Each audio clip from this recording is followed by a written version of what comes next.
areas of southeastern Virginia and northeastern North Carolina. Every January, PETA publicizes its report on the numbers of animals we take in and what becomes of them. But some people choose to present only part of PETA's figures.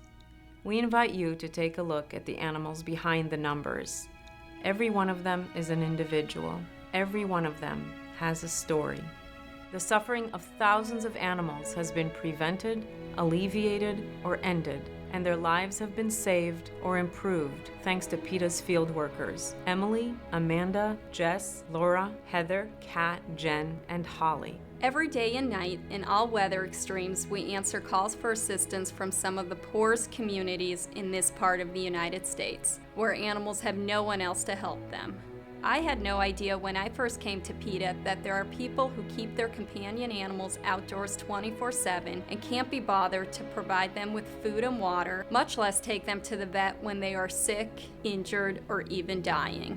We deliver free custom-built dog houses and straw bedding to those who would otherwise go without any protection from the elements. We replace heavy chains with lightweight tie-outs, and we remove tight or makeshift collars, replacing them with comfortable ones. Every year, we attend to thousands of dogs for free, treating parasite infestations, giving them flea and fly strike prevention, shaving matted fur, providing them with water buckets, food, and even toys to play with, and showing them much appreciated affection. In 2014, we took in 3,031 animals, which is estimated to be less than 1% of the animals who entered shelters in Virginia. We euthanized 2,454 sick, suffering, dying, feral, aggressive, and otherwise unadoptable animals. Many came to us after being turned away by other local facilities, including those with so-called no-kill policies, which reject unadoptable animals in order to keep their euthanasia statistics appealing, while at the same time criticizing PETA for taking in those no one else will euthanize.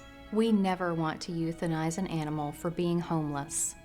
That's why we go into communities where animals need us the most and work at the root of the homelessness problem: births. In 2014, we added a third state-of-the-art surgical unit to our fleet of mobile spay and neuter clinics. We celebrated our 100,000th spay surgery and held our first ever 24-hour spayathon. Our clinics sterilized 10,950 dogs and cats, including 851 pit bulls and 584 feral cats, all at no or low cost to the public. We deal with almost unimaginable suffering, injury, and neglect, and I'm glad to be able to offer the kindness and relief that these animals deserve, but often have never had. I see dogs chained without shade in the sweltering summer sun, penned for life amid their own filth, yelled at, or just forgotten. We improve their lot as best we can, try to persuade people to allow them to live indoors, show people how to care for them in basic ways, and offer euthanasia for those animals who are too far gone and unadoptable.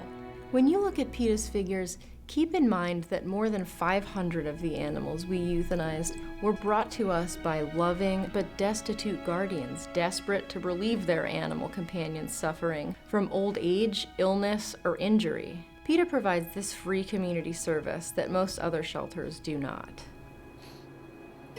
In 2014, we also worked with elected officials in several jurisdictions in Virginia and North Carolina to pass ordinances prohibiting 24/7 chaining of dogs, instantly improving the lives of countless dogs previously relegated to eating, sleeping, urinating, and defecating in one small patch of dirt. We found wonderful permanent homes for 162 dogs, cats, rabbits, chinchillas, pigs, chickens, horses, doves, and other animals in 2014. And those are truly forever homes because we don't just give animals away. We impose careful safeguards on adoptions. We delivered 312 adoptable animals to high-traffic open admission shelters and referred many others to them so that we could concentrate on helping the ones that no one else would help. We reunited 21 lost animals with their frantic guardians. We counseled and helped more than 2,500 people to keep their animals by showing them how to cope with behavioral quirks, grooming challenges, house training woes, and more. We also assisted more than 1,500 indigent families in keeping animals they were about to give up by providing free medical services, including repairing prolapsed organs, performing life-saving surgeries on dangerous uterine infections, removing tumors and ruptured growths, performing drainage surgery for hematomas and infected wounds, and treating ear, skin, and upper respiratory infections. And we transported more than 600 dogs and cats to and from our clinics, free of charge, for people who had no transportation. I work with animals because I love them and want to help the ones who need help the most. It breaks my heart, but I know that euthanasia is a necessary part of alleviating suffering and dealing with the horrors created by irresponsible and careless people. In many cases, it's the best anyone can do for a particular animal.